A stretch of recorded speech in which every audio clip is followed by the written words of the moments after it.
Please, Ella, you have to help me. He's going to be so mad. He's going to kill me. Her voice was a desperate, gasping wail that had once been the siren's call to my own self-destruction. That I opened my eyes and immediately felt the cold, gritty texture of wet gravel digging into my palms. I was kneeling on the driveway, the familiar sight of our sprawling suburban home in Oakhaven looming in front of me. The porch light was a hot unblinking eye in the encroaching dusk. The air was thick with the humidity of a recent downpour, and the driveway shimmered with a slick, oily sheen. And there she was. Lily, 17 and a vision of tearful despair, clutching a crumpled, glittering handbag to her chest. Her mascara was running, creating twin black rivers down her porcelain cheeks. She was the picture of a damsel in distress, a role she had perfected to an art form. Ella, please. Just tell them it was you. Tell them you had the car. Please. I was so red. I couldn't think. I just drove. I didn't see the stop sign. I didn't see the other car, I swear. Her words were a perfectly orchestrated symphony of manipulation, a tune I had danced to for a lifetime. The memory hit me like a physical blow, the police cruiser's red and blue lights splashing against the neighbor's pristine white fence, the horrified face of Mrs. Gable from across the street, the shattering of my own bright future, all because I'd stepped up to take the fall for Lily. It was the night of the accident. The night that had cemented my role as the responsible, sacrificial older sister and branded her as the fragile, accident-prone one who needed constant protection. I read at her, my mind a whirlwind of disorienting clarity. I was 22 again, not the 35-year-old woman who had spent the last 13 years picking up the pieces of Lily's disastrous life. I was back in the body I'd had right before my world had root its long, slow collapse. I could feel the thin, cheap material of my old blouse, the one I'd been re-ring when I'd been handed a 1-year suspended sentence and a criminal record for a hit-and-run I didn't commit. The job offers at the prestigious law firms I'd interned for had evaporated overnight, replaced by a permanent, invisible stain on my name. My parents, in their infinite, misguided love, had looked at me with pity, not anger, because of course, I had done the right thing. I had protected my fragile little sister. Ella. Lily shrieked, my silence apparently not playing into the script she was used to. She grabbed my arm, her manicured nails digging in. Are you even listening to me? Mom and Dad are going to be home any minute. He's going to find out. I can't go to jail. I can't. I looked down at where her hand gripped my arm, her touch feeling like ice. This was the exact scene that had played out before. The panic, the the desperate plea. And I, the dutiful older sister, had taken a deep breath and said, okay, Lily. Okay. I'll say it was me. But not this time. This time, something else was there, crystal clear in the chaos. A memory of a last conversation, my voice tired and broken, asking her from across a sterile room, why, Lily, why did you do it all? The lies, the theft, the fraud, and her answer, a cold, bored shrug as she inspected her flawless nails. Because I could, Ella. Because you were always so easy to play. It was a game, and I always won. The game was over. No. The word was quiet, a stark contrast to her hysterics. It felt strange on my tongue, powerful and foreign. Lily blinked, her sobs faltering for a second. What? I said no, Lily. I yanked my arm back, feeling a jolt of satisfaction as her nails scraped harmlessly against my skin. I'm not going to say I had the car. I'm not going to take the blame for this. Her face went from tear-stained distress to a mask of utter disbelief. What are you talking about? You have to. You always do. You're the one who said you'd always protect me. Mom and Dad expect it. I can't. I won't go to jail. The license plate is registered to you, Lily, I said, my voice gaining a cold, steady composure I had never known I possessed. Your fingerprints all over the steering wheel. And the neighbor, Mrs. Gable, she was in her den. She saw the whole thing. She saw you get out of the car. The first flicker of something other than manufactured panic crossed Lily's face. It was a flash of annoyance, of calculation. It was like watching a magician's illusion fail. The vulnerable victim was receding, and in her place was a cold, shrewd young woman who was furious her game had been disrupted. You wouldn't do this to me, Ella, she hissed, the TRS suddenly drying up. I'm your sister. We're family. Think of what this will do to Mom and Dad. You'll be the one who ruined my life. The irony was so thick it made me want to laugh. A bitter laugh that was foreign to my old self. This was the part of the script I'd never heard before. She wasn't just panicked, she was entitled. She genuinely believed she had a right to my sacrifice. Just then, a car's headlights swept across the driveway. The familiar sleek shape of my father's Mercedes pulled in behind Lily's crumpled sedan, the front of which was now a grotesque sculpture of crushed metal and shattered plastic. My parents, Mark and Susan, got out. My mother's face was a mask of worry, her hands fluttering to her mouth. My father looked grim and serious. Lily. Ella. What on earth happened at you hurt, my mother cried out, rushing toward us. Lily immediately crumbled, her body language shifting from angry to terrified in the span of a heartbeat. The performance was back on. She collapsed to her knees, sobbing again. Mom. Dad. It was so scary. I was just driving home and this car came out of nowhere. I didn't see it. I didn't see anything. My father, his face pale, knelt beside her. It's okay, sweetheart. It's okay. Are you alright? Were you drinking? Let me see you. He was completely focused on her, his love and concern blinding him to the gaping hole in her story. My mother's gaze, however, was on me. Her eyes were pleading, a silent message passed between us. Fix this. Protect her. You're the strong one. You're the rock. Make it go away, Ella, help your sister, she said, her voice a low, urgent whisper. I met her gaze, and for the first time in my life, I didn't feel the weight of that unspoken expectation.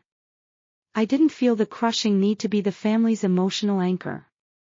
I just felt tired and angry. Dad, I said, my voice cutting through Lily's sobs and my mother's frantic whispers. The police are on their way. A neighbor called it in. I saw it from my window. The word police landed like a bomb in the middle of the driveway. My father's head snapped up, a new kind of alarm in his eyes. Lily's sobs hitched, her face going pale beneath the SMEA red mascara. My mother stepped closer to me, her voice sharp and low. Ella, think about what you're doing. This is your sister. This will follow her forever. I looked at her, at the woman who had raised me to be this obedient, selfless creature. It will follow her, Mom. It was her accident. Her mistake. Don't be foolish, Ella, my father snapped, finally turning his attention to me. The disappointment in his voice was a familiar, painful sting. Lily, she's more fragile than you. She's just a child. You need to step up and be the adult. You have your whole life ahead of you. She's just rooting out. It was the same argument. The same line. The same dismissal of my life and my future. It had worked flawlessly for a decade. I know you're red, honey, my mother said, reaching out to touch my face. But it's the only way. The accident was partly your fault anyway. You were arguing with her before she left. If you hadn't upset her, she wouldn't have been so distracted. The accusation was a slap in the face. A classic Susan move. blame the stable one for the unstable one's chaos. It had worked 1,000 times before. I'm not taking the blame for her, Mom, I said, my voice flat. I'm not her keeper. And I'm not going to let her destroy my life to save her from the consequences of her own actions. The sirens wailed in the distance, a sound that had once signaled my doom. Now, it sounded like an anthem of liberation. As the first red and blue lights flickered against the trees at the end of the street, I saw the complete transformation in Lily. The weeping, helpless girl was gone. For a split second, she looked at me with such pure, unadulterated hatred that it made my blood run cold. You're dead to me, she hissed, so quietly only I could hear, you'll regret this. I'll make sure you do. The police cruiser pulled into the driveway, the officer stepping out. I met Lily's eyes, the cold venom in them a confirmation. I hadn't just stopped a moment of self-sacrifice, I had déclaré revoir. And for the first time, I was ready to fight. In the weeks that followed, I learned that refusing to be the villain meant being immediately cast as one in the family's eyes. The police report was a simple matter of fact. Lily was charged with leaving the scene of an accident, driving without due care and attention. Her license was suspended. The other driver, a high school teacher named Mr. H.A. Risen, had suffered a concussion and a broken arm. The whole thing could have been so much worse. But in my parents' house, on the pristine streets of Oakhaven, nuance had no place. There was only one truth. I had betrayed my sister. The silent treatment from my father was the worst. He would look right through me at the dinner table, his jaw tight. When he wasn't looking through me, he was looking at me with a profound disappointment that felt like a physical weight on my chest. He had always valued family loyalty above all else. It was his only currency. And in his eyes, I had just become bankrupt. My mother's approach was more insidious. It was a constant stream of guilt trips disguised as concern. She'd corner me in the kitchen, her voice a low, wounded sigh. I just don't understand what happened to you, Ella. You were always so compassionate. Lily is a mess. She's rely eating, she can't sleep. She's terrified of the court date. You could have prevented all of this. I listened to this for 2 weeks, the guilt she was trying to instill having no effect, replaced instead by a weary, simmering anger. I remembered the sleepless nights I'd spent in my old life, the constant anxiety of being watched, the shame of my criminal record that made every job application a humiliating exercise. I remembered my own fear. Where was their compassion then? The guilt-tripping was compounded by the way they were coddling Lily. She was the damaged princess, confined to her pastel-colored room, receiving trays of food and endless apologies from my mother. She played her part to perfection, the lost, frightened waif. But I saw what they didn't. The flashes of calculation in her eyes when she thought no one was looking.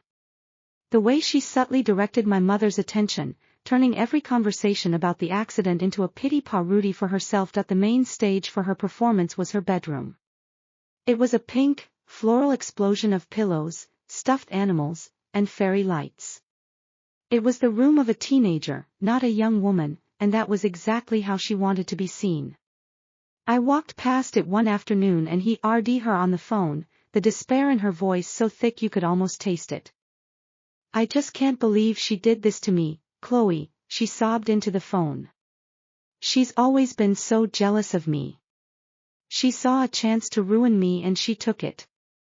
My own sister. She was talking to her best friend, spinning the story. I leaned against the wall, listening. I know. I'm just so red. What if I have to go to jail? What if this ruins my life? I knocked on her door, pushing it open. She was lying on her bed, the phone pressed to her ear. The TRS were real enough, she could always summon them on demand. But the expression on her face the moment she saw me was pure, unadulterated hostility. It vanished instantly, replaced by a look of fright. I'll call you back, Chloe, she said, her voice trembling. She hung up, clutching the phone to her chest like a shield. That you can drop the act, Lily, I said, closing the door behind me. It's just me. Her face hardened. The mask was gone. What do you want, Ella? Come to gloat, come to see your masterpiece, she gestured around her room. You've turned them all against me. I turned them against you, I laughed, a short, humorless sound. You did a great job of that all by yourself. You had no right, she hissed, sitting up. You had no right to refuse. It was your job to protect me. That's the whole point of you. That's why you exist. The sheer entitlement in her words was stunning. It was like she had genuinely believed I was a supporting character in her life, a safety net that existed solely for her benefit. We're both adults, Lily. I don't exist to clean up your messes. I sat down on the edge of her vanity chair. And what's more, I'm tired of you making messes and expecting me to jump in. So, what's the real plan? How are you going to spin this in court? She looked at me, a calculating glint in her eyes. My lawyer says we can fight it. Say you were driving. I was too hysterical to remember correctly. You were already outside, I was in shock. You were the one who drove the car home. I can still make this go away. My stomach twisted. This was a new level of malice I hadn't fully anticipated. She wasn't just going to accept the charges, she was planning to actively frame me, to drag me down with her. There's a witness, Lily. Mrs. Gable. And it's on the security cameras from 2 houses down. They show you getting out of the driver's seat. The lie was a gamble, but I knew from my past life that the truth would eventually come out. I just needed to plant a seed of doubt. Her face flickered, a brief crack in her confidence. The cameras. They wouldn't show anything. And Mrs. Gable is just a nosy old woman. She's probably senile. We'll see what the judge thinks, I said, standing up. But I came here to tell you something. I'm not going to be your scapegoat. Not now, not ever. And if you try to lie and say I was driving, I will fight it. I'll hire my own lawyer. I'll make sure the truth comes out. I don't see what it does to you. You wouldn't, she said, her voice losing its tremor. It was now flat and cold. Mom and Dad would be devastated. The whole community would talk. You'd be the one who destroyed this family. No, I said, my voice quiet. You're the one who's going to destroy it, Lily. You've been destroying it for years, and they're just too blind to see it. I left her room, my heart pounding. It was a confrontation I had never dared to have in my previous life. In my old life, I would have caved, would have apologized for upsetting her, and I would have gone back to being the solid, uncomplaining rock. But this time, I felt a surge of something else, a defiant joy. The game had changed. I wasn't playing by her rules anymore. The next morning, the tension in the house was palpable. My mother's guilt-tripping had escalated into outright tears. She cried in the kitchen as she made breakfast, her sobs echoing off the marbly countertops. I feel like I'm losing both my daughters, she wailed to my father, who was standing there helplessly. Lily is so fragile, and Ella is so harrowed. She's like a stranger. You're the one who changed, Susan, I said, walking into the kitchen. You both are. I'm just finally acting like the person I should have been all along. My mother looked up, her eyes red-rimmed. Ella, please. Just be the bigger person. For the sake of the family. I'm done being the bigger person, Mom. It's gotten me nowhere. I poured myself a glass of orange juice. And for the record, Lily isn't fragile. She's as tough as nails. She's just a very good actor.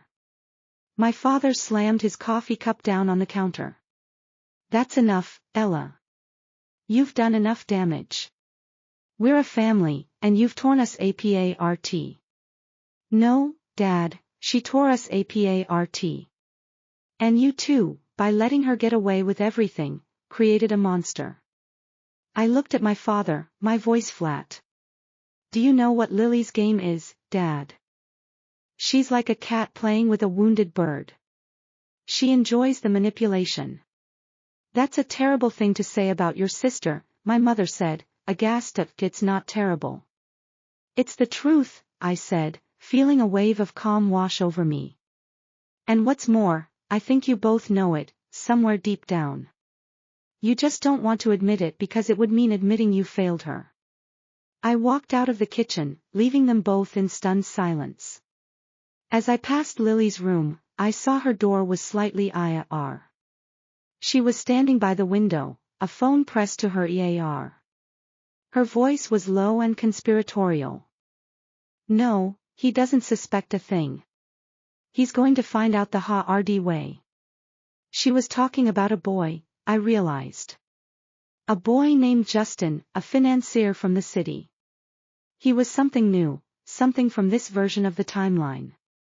In my past life, Lily had been involved with a series of unstable men, but Justin was different. He was wealthy, connected, and he was in love with her. The perfect arcade that a cold dread settled in my stomach. She wasn't just spinning stories for mom and dad anymore. She was building something bigger. I knew in that moment that my refusal to be her pawn was just the first round. The real battle, the one that would determine the shape of my future, was just beginning. Later that evening, I found myself in the backyard, STA ring up at the STARS. The air was CL and clean, CA rhying the faint scent of jasmine from the neighbor's garden. It was a small pocket of peace in a house that had become a war zone. My mother came out, wrapping a cardigan around her shoulders. She stood beside me in silence for a long moment. I remember when you two were little, she finally said, her voice soft.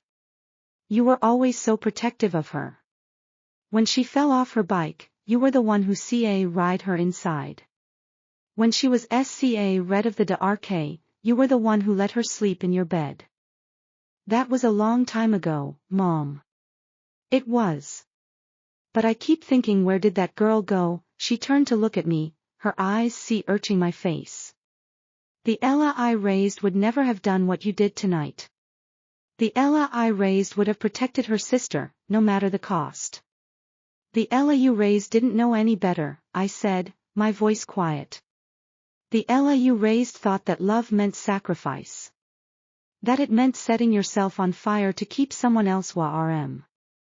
I don't think that anymore. My mother was silent for a long moment.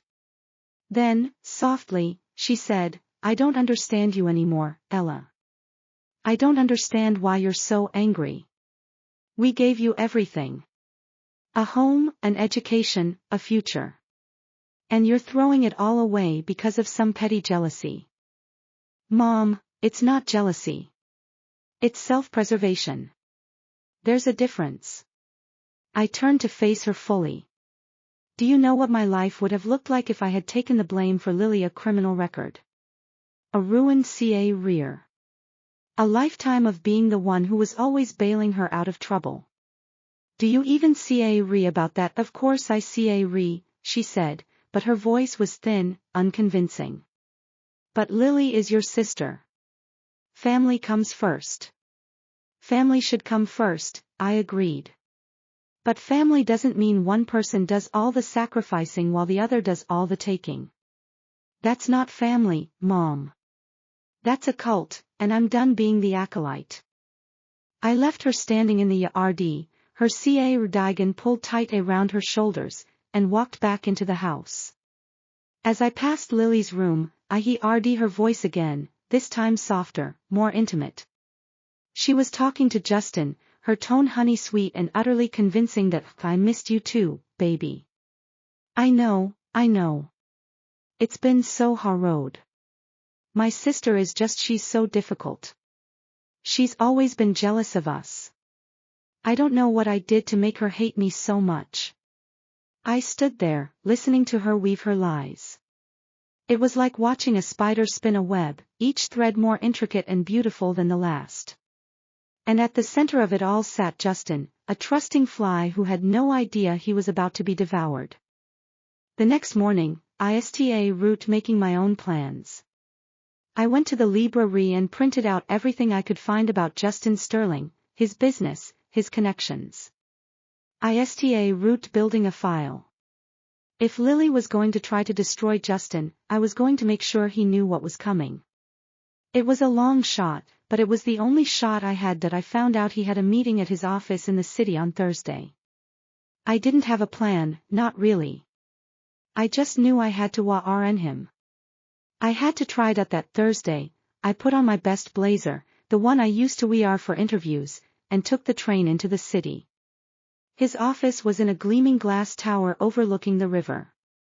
I walked through the revolving doors, my heart pounding so hard I could hear it in my ears. The receptionist looked up as I approached.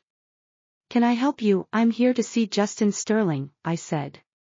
"It's a personal matter." "Do you have an appointment?" "No, I don't. But it's urgent. Please, just tell him it's about Lily. His girlfriend. I'm her sister." The receptionist's expression flickered with something, curiosity, maybe, or wariness. She picked up the phone and murmured something into it. I stood there, my palms sweating, waiting for the axe to fall. And then, after what felt like an eternity, she said, "He'll see you now. 28th floor." 2 weeks later, I stood outside the new, sleek glass and chrome building in the city, my heart hammering a frantic rhythm against my ribs. I was here to see Justin. Justin Sterling, the man Lily had been dating for the past 3 months. In my old life, he had been just a name, a sad story I'd heard from a friend of a friend, a brilliant financier who had been utterly destroyed by the woman he loved. He had lost his fortune, his reputation, and his sanity, all because of Lily's sweet poison. Today, I was going to try to change that. My old life had been a long, slow a gray, isolated existence. I'd worked odd jobs, lived in a cramped apartment, and watched from the sidelines as Lily thrived. She had married Justin, and within a few years, she had systematically dismantled him. She had drained his accounts, used his connections to build her own social empire, and eventually, had cast him aside, leaving him a broken shell. The police had never been able to prove anything. She was always the victim, he was always the unhinged ex. But I knew. I had always known. I pushed open the heavy glass door and was greeted by a sweeping, minimalist lobby. The air smelled of expensive cologne and fresh lilies. A sleek, dark-haired receptionist with a perfectly pleasant smile looked up. "Can I help you? I'm here to see Mr. Sterling." "My name is Ella Banks." "Do you have an appointment?" "No, I don't. It's a personal matter." "Could you please tell him that his girlfriend's sister is here to see him?" I tried to keep my voice steady, but it wavered slightly. The receptionist's smile faltered. She looked at me with a new, assessing interest. "1 moment." She made a call, her voice low. A few minutes later, a man in his early 30s emerged from the elevators. He was impeccably dressed in a bespoke suit, his features handsome and sharp, but there was a tightness around his eyes, a sign of deep stress that I recognized from the pictures of his later, ruined self. He looked at me with a mixture of curiosity and wariness. "I'm Justin. Is something wrong? Is Lily all right?" "Lily's fine, Justin. Can we talk somewhere private?" He led me to a small, minimalist meeting room. The floor-to-ceiling windows offered a panoramic view of the city, all glittering towers and endless ambition. He offered me a seat, but I stayed standing. "I'm sorry to just show up like this," I began, not sure how to start, "but I need to warn you about Lily." His face went still. "Warn me, she's not what she seems, Justin. I know you love her, I know you think you know her.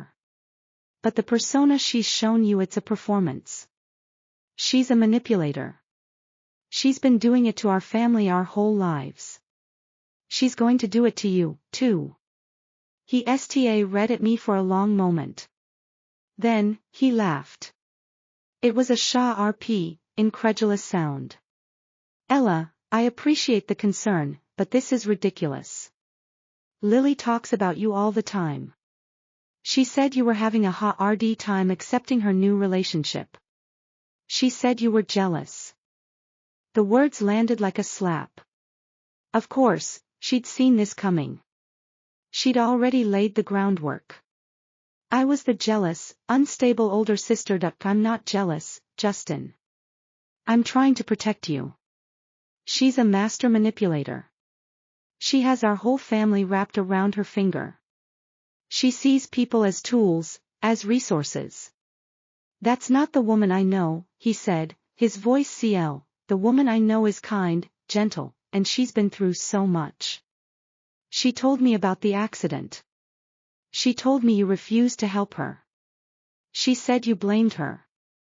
She was driving, Justin. She had an accident, and she wanted me to take the blame. I refused. I kept my voice calm.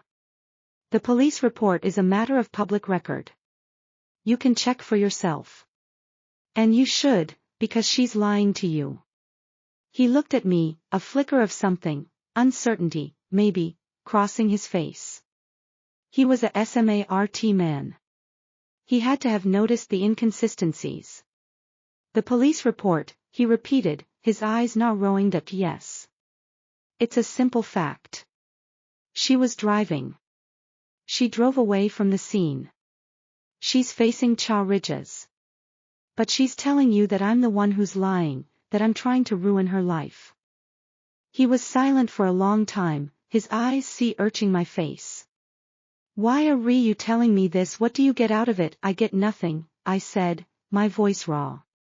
I get to watch the man I know she's going to destroy, save himself. I get to see her fail for once. She's a parasite, Justin. She takes, and she leaves nothing but wreckage behind. He ran a hand through his hair, looking exhausted. I've been having some issues, lately. Small things. A business deal that fell through because of a leak. A few missing files. I didn't want to believe it. But Lily was the only one who knew about the deal. He looked at me, his eyes haunted. She's so sweet, so perfect, but there are times I see something else in her eyes. A coldness. A flash of triumph surged through me. He was rooting to see. The seed I'd planted was beginning to sprout. You need to protect yourself, Justin. Change your passwords. Limit her access to your business. Watch your bank accounts. She's clever, but she's not invincible. I reached into my purse and pulled out a small business road. This is the number for a private investigator I know. He's discreet. He can find the truth. He took the card, looking at it like it was a live grenade. Why do you hate her so much, Ella? She's your sister. I don't hate her, Justin. I'm just done being her victim. And I'm trying to stop her from making another one. I left him standing in the meeting room, ring at the road. The sky was darkening outside, the city lights beginning to twinkle like 1,000 tiny lies. As I walked back through the lobby, I saw a familiar figure in the corner. Lily. She was sitting in a plush chair, sipping a latte and scrolling through her phone. She looked up as I walked past, and our eyes met. Her face was a mask of serene innocence, but her eyes blazed with a fury that was pure, undiluted rage. She had seen me go in. She had seen me come out. The game was out in the open now. That evening, the house was a pressure cooker. My parents were in the living room, watching some vapid reality TV show, the sound a low, mindless drone. I was in my room, the confrontation with Justin replaying in my head, when the door burst open. Lily stood there, her face flushed. You went to see Justin, she hissed, her voice a low, venomous whisper. What did you tell him? I looked up from the book I wasn't reading. The truth, Lily. I told him the truth. She stepped into the room, slamming the door behind her.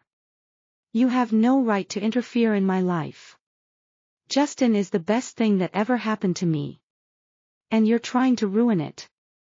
I'm trying to save him from you, I said, my voice flat. That he loves me. He's going to marry me. I have a plan, Ella. A real plan, and you're not going to mess it up. She was practically vibrating with rage. If you do anything to sabotage this, I swear to God, I will make your life a living hell. What are you going to do, Lily? Tell Mom and Dad I was mean to you. Tell them I was jealous. I stood up, facing her. You're predictable. The TRS, the lies, the manipulation. It's all a show. Her face contorted with a fury that was almost frightening to witness. In that moment, she wasn't the fragile, weeping sister. She was an angry, entitled young woman who had just discovered her favorite toy was broken. That you think you're so clever, she spat. You think you can just waltz in and expose me. But you're nothing. You're a nobody. You'll always be a nobody. I'll make sure of it. She stormed out, slamming my door so hard the pictures on my wall rattled. A few moments later, I heard the muffled sound of her crying in her room. The performance had begun again. I could picture my mother rushing in, her voice full of maternal panic. Lily. Honey, what's wrong? I didn't go downstairs. I didn't play my party. Instead, I sat on my bed, the confrontation with Justin still echoing in my mind. I'd done it. I'd taken the first real step to dismantle her empire. But I also knew she wasn't going to take this lying down. She was going to hit back, and she was going to hit hard. The battle had officially begun. The next few days were a study in calculated cruelty. Lily didn't scream at me anymore. She didn't confront me. Instead, she wrote a campaign of whispers and half-truths that seeped through the house like poison. I'd walk into the kitchen and my mother would fall silent. I'd pass my father in the hallway and he'd look away. At dinner, the conversation would be stilted, punctuated by long, awkward silences that Lily filled with her little sighs and her tragic, downcast eyes. I just don't understand why she hates me so much, I heard Lily say to my mother one evening, her voice rang just loud enough for me to hear from the living room. I've tried everything. I've apologized for the accident. I've tried to make it right. But she just keeps attacking me. She went to Justin's office and tried to turn him against me. Can you imagine? My own sister. I walked into the kitchen and saw my mother's face, a mixture of pity for Lily and concealed anger at me. That's not what happened, Mom, I said quietly. I went to warn him. That's all. Warn him about what, Ella? My mother asked, her voice brittle. Warn him that your sister is a wonderful, loving person. Warn him that you're jealous and bitter. I looked at Lily, who was watching me with a small, triumphant smile playing at the corners of her mouth. Mom, I can't make you see what you don't want to see. But one day, you're going to realize the truth. And it's going to devastate you. I left the kitchen and went back to my room. I could still hear Lily's soft, ma-rtyr's voice, telling my mother about how hard she was trying, how much she loved me, how she just didn't know what she'd done wrong. That night, I sat down at my computer and opened a new document. Root writing. Everything. Every incident from my past life, every manipulation, every lie. I wrote about the accident that had ruined my future. I wrote about the RS of cleaning up after Lily's disasters. I wrote about Justin, and what Lily would do to him if no one stopped her. I didn't know if I'd ever use it. I didn't know if it would ever see the light of day. But it was a lifeline, a thread of sanity in a house that was slowly turning into a cage. The phone rang at 2 a.m, shattering the silence. I heard my father's footsteps in the hallway, his voice low and urgent. Then a anguished cry from my mother. I got out of bed and walked to the door. My father was on the phone, his face pale. My mother was standing beside him, her hands pressed to her mouth. What happened? I asked. My father looked at me, and for the first time in weeks, there was no anger in his eyes. Just a wee, bone-deep exhaustion. It's Justin. He's been in an accident. He's in the hospital. It's bad, Ella. They don't know if he's going to make it. I felt the blood drain from my face. What kind of accident? His brakes failed, my father said, his voice hollow.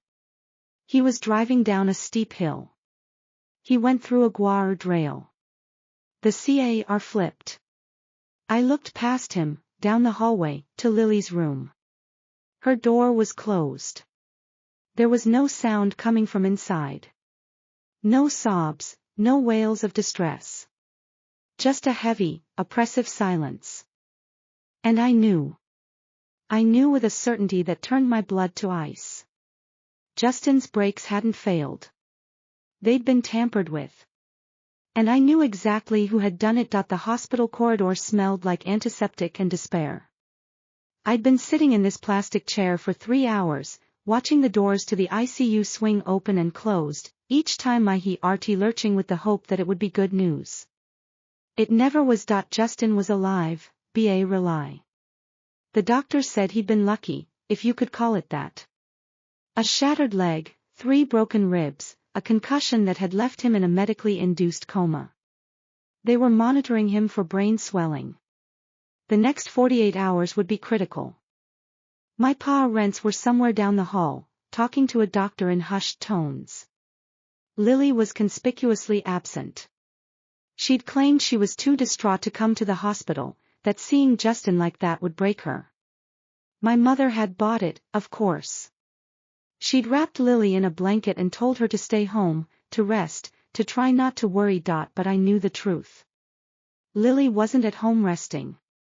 She was covering her tracks. The private investigator I'd recommended to Justin, a grizzled former cop named Frank Morrison, had called me an hour after I arrived at the hospital.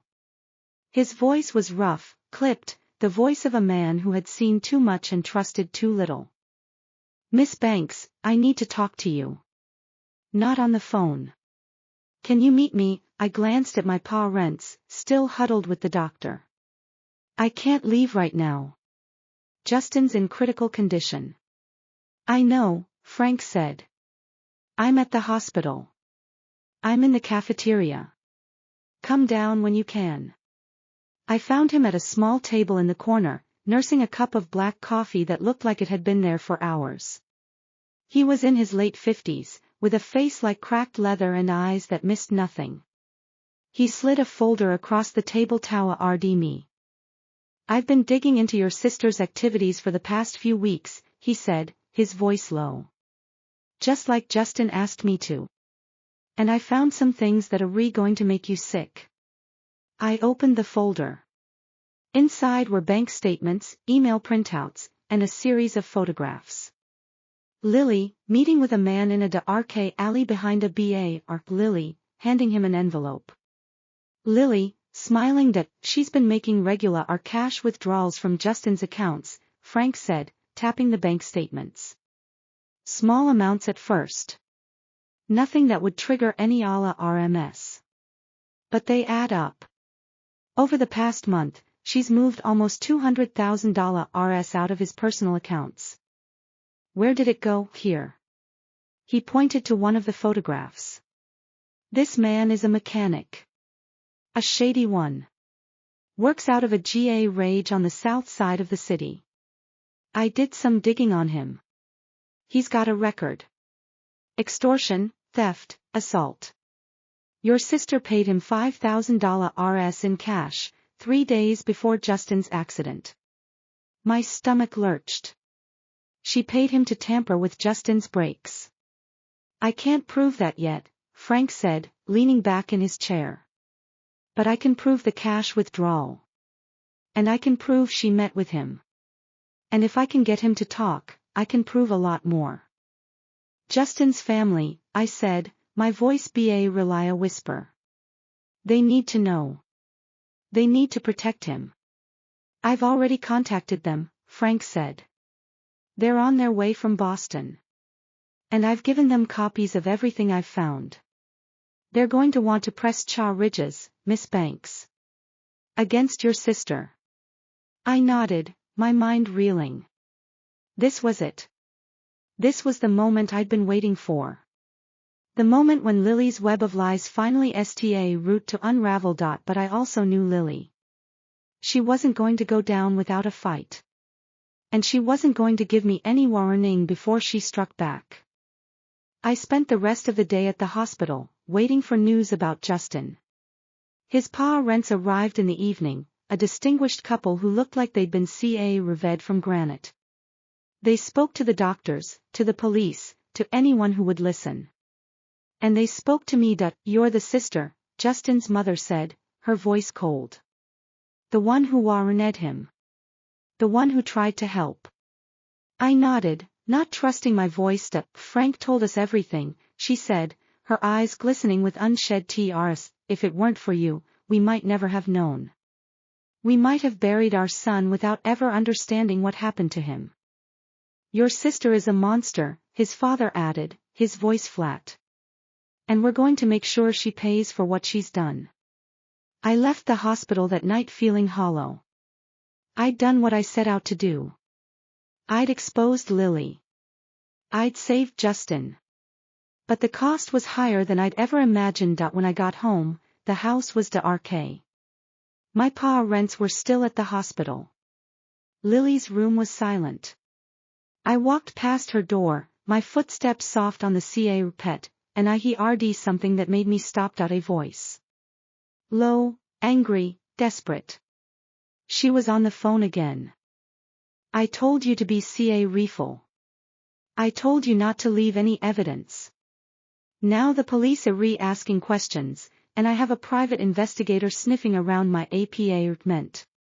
She was silent for a moment, listening. Then, I don't see what you have to do. Fix it. Make it go away. Or I'll make sure you go away. She hung up with a violent click, and I heard her throw the phone against the wall. A moment later, her door flew open, and she was standing there, her eyes wild with fury. Eavesdropping again, Ella. She spat. You just can't stay out of my business, can you? I turned to face her, my heart pounding but my voice steady. I know what you did, Lily. I know about the mechanic. I know about the money. And I know about Justin's breaks. She went pale. For a moment, the mask completely slipped, and I saw the real her. The cold, calculating predator who had been hiding behind a mask of TRS and fragility. You don't know anything, she hissed. And even if you did, who would believe you? The jealous, bitter sister who's been trying to destroy me for years. Justin's parents believe me, I said. The police believe me. And soon, the whole world is going to know the truth about you. She lunged at me, her hands reaching for my throat. I stepped back, catching her wrists, holding her at arm's length. She was stronger than I expected, her fury giving her a desperate, wild energy. You ruined everything, she screamed. You and your stupid, self-righteous crusade. I had a plan. I was going to be rich. I was going to be free. And you took it all away. I shoved her back, sending her stumbling against the wall. You did this to yourself, Lily. You made your choices. Now you have to live with the consequences. She slid down the wall, her face twisted with rage and something else. Something that looked almost like fear. You don't understand, she whispered. You never understood. The pressure. The expectations. Always being second best. Always being the fragile one, the one who needed protection. I was sick of it. I wanted more. So you decided to destroy everyone around you. I decided to take what I wanted, she said, her voice hardening. And I was going to get away with it. Until you. You ruined everything. I looked at her, this broken, furious creature, and I felt something I hadn't expected. Pity. Not forgiveness, not compassion. Just a wee bone-deep pity for the person she'd become. It's over, Lily, I said quietly. The game is over. You lost. She read at me, her eyes burning with hatred. This isn't over, she said. I'll find a way. I always find a way. The next morning, the police arrived at our house. 2 detectives, a man and a woman, both wearing the same grim expression. They showed my parents a warrant and a list of charges. Conspiracy, attempted murder, fraud, theft. The words hung in the air like a death sentence. My mother collapsed into a chair, sobbing. My father stood frozen, his face ashen. And Lily, the star of the show, did what she did best. She crumbled. Mom. Dad. Please. I didn't do anything. It's all lies. It's Ella. She's been setting me up this whole time. But this time, the performance didn't work. My father looked at her, his eyes filled with a grief so profound it seemed to age him a decade in a single moment. Lily, he said, his voice breaking. We saw the evidence. The bank statements. The photographs. The witness statements. It's over. The police handcuffed her and led her out of the house. As they passed me in the hallway, she turned and looked at me. The hatred in her eyes was a palpable thing, a living, breathing entity. I'll get out, she said, her voice a cold whisper. And when I do, I'm coming for you. You should have killed me when you had the chance. I watched them put her in the back of the patrol car. Then I went back inside, walked past my weeping mother and my shattered father, and went to my room. I sat on my bed and read at the wall. I had won. I had broken Lily's power, exposed her lies, and saved Justin from a fate worse than death. But the victory felt hollow. The cost had been too high. My family was destroyed. My parents were shells of the people they'd once been. And I was left standing in the rubble, wondering if it had all been worth it. That night, I got a call from the hospital. Justin had woken up. He was weak, confused, and in a lot of pain, but he was alive. He asked for me. I went to see him the next day. He was propped up in bed, his leg in a cast, his face bruised and swollen. But his eyes were clear. When he saw me, he tried to smile. Gela, he said, his voice hoa rc. You came. Of course I did, I said, pulling up a chair beside his bed. How are you feeling? Like I got hit by a truck, he said. But I'm alive. Thanks to you. I didn't do anything, I said. Frank did all the work. I just pointed him in the right direction. You did more than that, Justin said, reaching for my hand. You believed me. You believed in me. You were the only one who saw the truth. I squeezed his hand, feeling TRS prick at my eyes. I've been where you are, I said. I know what it's like to be caught in her web. I couldn't let her destroy you the way she destroyed me. We sat in silence for a long moment, 2 survivors of the same storm. Then Justin spoke again, his voice quiet but firm. She's going to pay for this, Ella. I'm going to make sure of it. Whatever it takes. I nodded. I know. And I'll be right there with you. I left the hospital that day with a new sense of purpose. The battle wasn't over. The trial was still to come. But for the first time in my life, I wasn't facing it alone. I had allies. I had evidence. And I had the truth on my side. When I got home, my parents were sitting in the living room, their faces gray with grief. My mother looked up as I walked in. Gela, she said, her voice broken. We need to talk.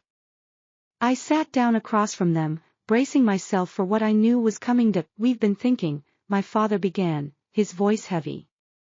About everything. About Lily. About what she did. About what we did. Or what we didn't do. We failed her, my mother said, tears streaming down her face. We failed both of you. We were so busy protecting her, we never stopped to see what she really was. And we never saw what we were doing to you. It's not your fault, I said, surprising myself. Lily was brilliant at manipulation. She knew exactly how to play you. She knew what you wanted to hear. But we should have seen, my father said, shaking his head. We should have seen the truth. We should have protected you. Instead, we let her destroy your future. We're sorry, Ella, my mother said. We're so sorry. We know it doesn't make up for what we did. But we want to try. We want to make it right. I sat there, looking at my parents, and for the first time in years, I felt something other than anger. It wasn't forgiveness. Not yet. But it was the beginning of something. A chance to rebuild. Thank you, I said, my voice quiet. That means a lot to me. We sat together in the living room, the three of us, not speaking. The silence was heavy, but it was no longer suffocating. It was the silence of healing. The silence of a new beginning. The courtroom was a sterile, beige box, filled with the low hum of fluorescent lights and the rustle of cheap suits. I sat at the plaintiff's table, my spine rigid, my hands clasped in front of me to keep them from shaking. Across the room, Lily was the picture of contrition, dressed in a demure, white dress that made her look like a Victorian waif. Her lawyer, a slick man with a silver tongue, was already whispering to the judge about my obsessive jealousy and emotional instability. The media was out in force. Justin was in the back row, his legs still in a cast but his face a mask of grim determination. His parents sat beside him, their hands intertwined. My parents were on the other side of the aisle, their faces a mixture of grief and shame. They had come to support me, to finally stand by the daughter they had failed for so many years. But I could see the pain in their eyes. Lily was still their child, and watching her stand trial for attempted murder was breaking them. The prosecution opened with a detailed account of Lily's crimes. The theft from Justin's accounts. The meetings with the mechanic. The tampering with the brakes. The NEAR fatal accident that had left Justin in a coma for 3 days. The evidence was overwhelming. Bank statements. Email records. Security footage. And the testimony of Frank Morrison, the private investigator who had pieced it all together. Frank took the stand with the calm, deliberate confidence of a man who had done this 1,000 times before. He laid out his findings methodically, his voice flat and unemotional. When he was done, the courtroom was silent. The defense tried to paint me as the villain. Lily's lawyer stood up and pointed at me, his voice dripping with scorn. This is a case of a jealous sister, Your Honor. A woman who has spent years trying to destroy her sibling. The evidence my client is accused of is all circumstantial. There is no direct proof that she had anything to do with the alleged tampering. I listened to the lies, my hands gripping the edge of the table. But I wasn't afraid. I had read for this. I had known it was coming. The prosecution called me to the stand. I walked up, my heart pounding, and took the oath. The prosecutor, a Shaw RP woman named Diana Reyes, looked at me with a steady, assessing gaze. Miss Banks, can you tell the court about your relationship with your sister? I took a deep breath. It's complicated, I said. I've spent my whole life protecting Lily. Taking the blame for her mistakes. Cleaning up her messes. And when I finally stopped, she tried to destroy me. Can you give us an example? The accident, I said. The one she was charged with last year. She drove her car into another vehicle and wanted me to take the blame. When I refused, she turned my parents against me. She told them I was jealous, unstable, obsessed with ruining her life.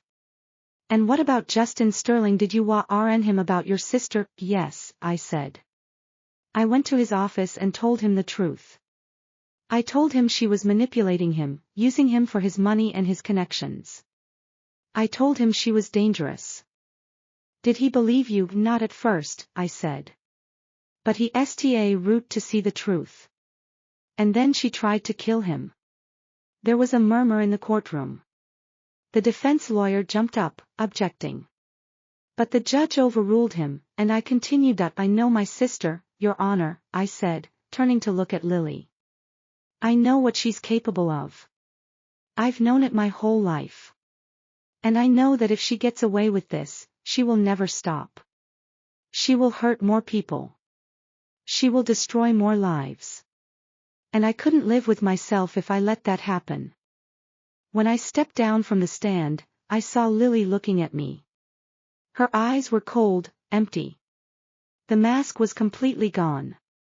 She was no longer pretending to be the fragile, wounded sister. She was just a woman who had been caught, and she was furious that the trial lasted 2 weeks. Day after day, I sat in that courtroom, listening to the testimony, watching the evidence pile up. The mechanic eventually broke down and confessed, implicating Lily in the plot to harm Justin. The bank records showed the money trail. The security footage showed Lily meeting with the mechanic, handing him an envelope. It was an open and shut case. On the final day, the jury returned their verdict. Guilty on all counts. Lily stood in the dock, her face pale, her hands shaking. The judge looked at her with a cold, hard gaze. Lily Banks, he said, his voice heavy. You have been convicted of attempted murder, fraud, theft, and conspiracy. These are grave offenses, and the evidence against you is overwhelming. You are a danger to society, and you must be removed from it. He sentenced her to 12 years in state prison. 12 years.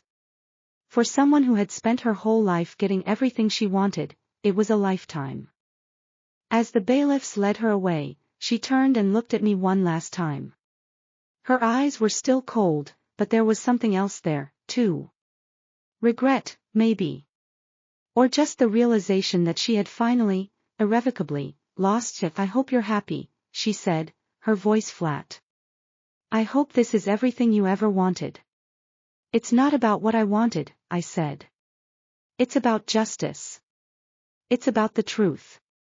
And it's about making sure you can't hurt anyone else.